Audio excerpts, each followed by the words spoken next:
每日，我哋嘅耳邊都充斥住好多聲音，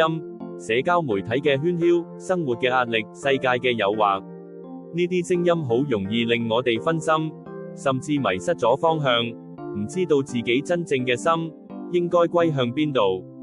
但係喺呢啲紛擾之中，我哋嘅心點樣先可以揾到真正嘅錨點呢？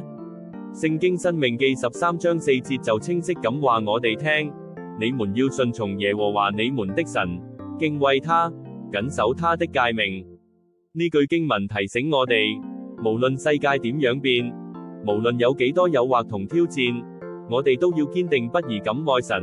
專注喺佢嘅話語，唔好俾任何嘢拉走我哋嘅心。因為真正嘅平安、力量同永恆嘅指引，只會喺佢裏面揾到。願我哋都能夠將上帝放喺心目中嘅首位，感受佢無盡嘅愛同帶領，活出豐盛嘅生命。